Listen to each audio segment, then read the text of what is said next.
서브 이슈입니다. 창의적인 곳에서 평범한 사람이 살아남는 방법. 어렸을 적부터 학교 시험용 암기만 배운 사람이 갑자기 창의적의 대명사인 스티브 잡스가 되지 않습니다. 그러나 취업을 해보면 알겠지만 대부분의 기업은 관리직과 공무원을 빼고는 창의적인 일을 합니다. 학교에서 배운 공부는 쓸모없다는 얘기죠. 창의적인 일을 하는데 창의적으로 일을 하지 못하니 답답할 뿐입니다.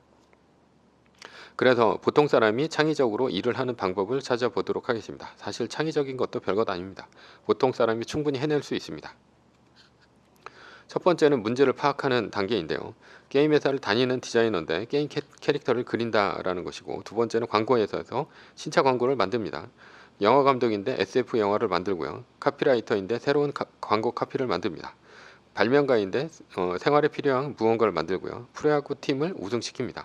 최고의 경주마를 길러냅니다. 전부 창의적인 일이죠. 그런데 하늘 아래 새로운 일이 있을까라는 것이죠. 별로 없다고 봅니다. 그러나 명심할 것은 꼭 있습니다. 누가 시킨 일이라면 클라이언트, 사장, 팀장 등 자신에게 일을 맡긴 사람의 의도는 확실히 파악을 해야 합니다. 그래야 일이 산으로 가지 않습니다.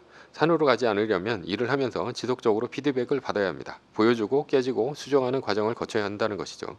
혼자 며칠이고 밤새고 자기 머릿속에 있는 생각을 하면서 만들면 결국은 깨지면서 다시 만들어야 합니다.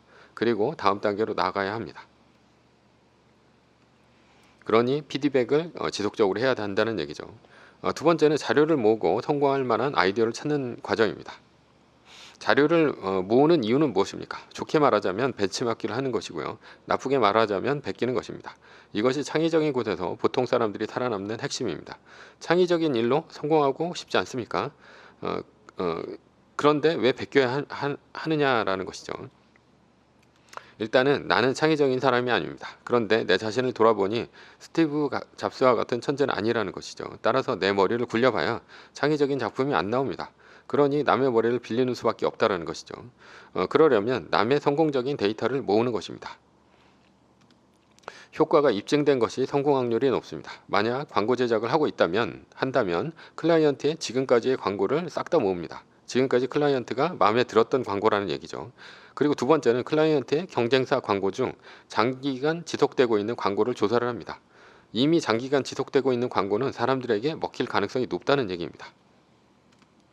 만약에 드라마를 쓰고 싶다면 고전을 먼저 봐야 합니다. 고전이라는 것이 고리타분한 것이라고 볼 수도 있지만 고전이라는 것은 시대를 관통하며 현재 인간에게도 깊은 감동을 주는 컨텐츠입니다. 왜 감동을 줍니까? 인간의 욕망을 잘 표현한 작품이기 때문이죠. 신분 상승의 욕구의 신데렐라 스토리, 불륜, 권력욕, 명예욕 등등 이 현대에도 지속적으로 리메이크가 되고 있습니다. 왜냐하면 인간의 감정은 천년 전이나 지금이나 변하지 않기 때문이죠. 인간의 감정을 잘 묘사한다면 좋은 작품이 될 수도 있다는 얘기입니다. 한국의 막장 드라마에 등장하는 출생의 비밀, 신데렐라 스토리, 부자들의 암투, 불치병 등이 욕을 먹으면서도 끊임없이 재생산되는 것은 인간의 욕망을 건드렸기 때문입니다. 물론 현재 드라마도 봐야 합니다. 감동적인 대사, 성공적인 드라마의 공식, 현재 트렌드 등의 자료를 지속적으로 모아야 한다는 것이죠. 카피라이터라면 새로운 카피를 쓸 것이 아니라 남들이 써놓은 광고 카피 중 성공적인 카피 문구를 모아 카피 사전을 만들어야 합니다. 의사가 나오는 드라마를 쓰고 싶다면 의사가 쓴 책 중 에피소드 위주의 사례를 모으는 것도 우선입니다. 드라마 작가가 데이터 모으는 것을 취재라고도 하죠. 데이터를 모으는 이유는 무엇입니까? 네임밸류가 아닌 데이터에서 성공 확률이 높기 때문입니다. 첫 번째는 머니볼입니다. 영화 머니볼의 주인공인 미국의 프로야구 오클랜드 어슬레틱스의 전 단장인 빌리빈 단장은 가난한 프로야구 단을 우승시키고 싶었습니다. 구단은 돈이 없으니 우승이 힘들었죠. 그래서 돈이 많이 드는 슈퍼스타 영입은 꿈도 못 꿨습니다. 그렇다면 슈퍼스타 없이 우승할 수는 없을까 생각했죠. 그렇게 해서 탄생한 것이 세이버 매트릭스를 통한 머니볼입니다. 기존의 유명세는 다 걷어내고 통계로 접근하는 것이죠. 예를 들면 연봉은 낮지만 출루율이 높은 타자, 장타율이 높은 타자, 수비율이 좋은 선수 등 이런 선수 중 연봉이 낮은 선수를 뽑아 팀을 꾸리는 것입니다. 물론 빌리빈이 세이버 매트릭스를 만든 사람은 아닙니다. 빌리빈은 머니볼로 결국 큰 성공을 거두게 됩니다. 두 번째는 경주마인데요. 우승을 하고 싶은 경주마는 타고나는 것일까? 아니면 위대한 경주마의 새끼는 위대한 경주마가 될 수 있을까? 마이클 조던의 아들은 위대한 농구 선수가 될 수 있을까? 아닐 것입니다. 1764년에 태어난 경주마 이클립스는 18승으로 위대한 경주마입니다. 사후에 부검을 해보니 일반 경주마보다 심장의 크기가 30% 컸습니다. 이것에 주목한 사람은 경주마를 키우는 사람이었는데요. 전 세계를 돌아다니며 일반 말들의 엑스레이를 찍어 심장의 크기가 큰 말 위주로 경주마를 키워서 큰 돈을 벌었습니다. 공황입니다.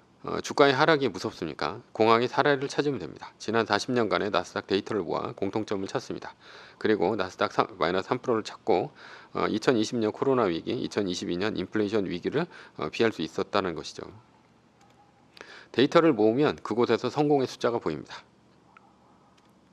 세 번째는 융합인데요. 융합이란 여러 가지를 뒤섞는 일입니다. 스티브 잡스도 기존의 것을 연결하는 것이 창의성이라 했습니다.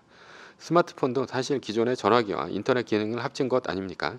심지어 애플의 스마트폰이 나오기 훨씬 전인 1990년대 초반에 처음으로 스마트폰이 발명되었습니다. 그리고 블랙베리라는 스마트폰이 원래 있지 않았습니까? mp3 플레이어인 에어팟은 한국의 아이리버가 원조입니다. 지금까지 모아놓은 데이터를 섞으면 창의적인 것이 됩니다. 물론 창작물은 여러 개를 섞어 새로운 것처럼 보여야 합니다. 남들이 알아채면 모방이 되죠. 하늘 아래 새로운 것은 없습니다. 대부분의 영화, 드라마 새로운 것이 있습니까? 마블 시리즈도 얼마나 많은 리부트를 합니까? 스파이더맨도 3번이나 리부트를 했습니다. 쓸 수 있는 데이터가 산처럼 쌓여 있는데 굳이 창조할 필요가 없습니다. 결론입니다. 창의적인 곳에서 보통 사람들이 살아남으려면 기존의 성공 사례를 모아 뒤섞고 새롭게 보이도록 만들면 됩니다.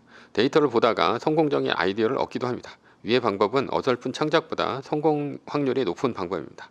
비트겐슈타인은 우리의 언어 범위 안에서 경험하고 사고한다고 했습니다. 즉 아는 만큼 보인다는 얘기죠. 데이터가 쌓여야 비로소 새로운 것을 만들어낼 수 있는 기본이 된다는 얘기입니다.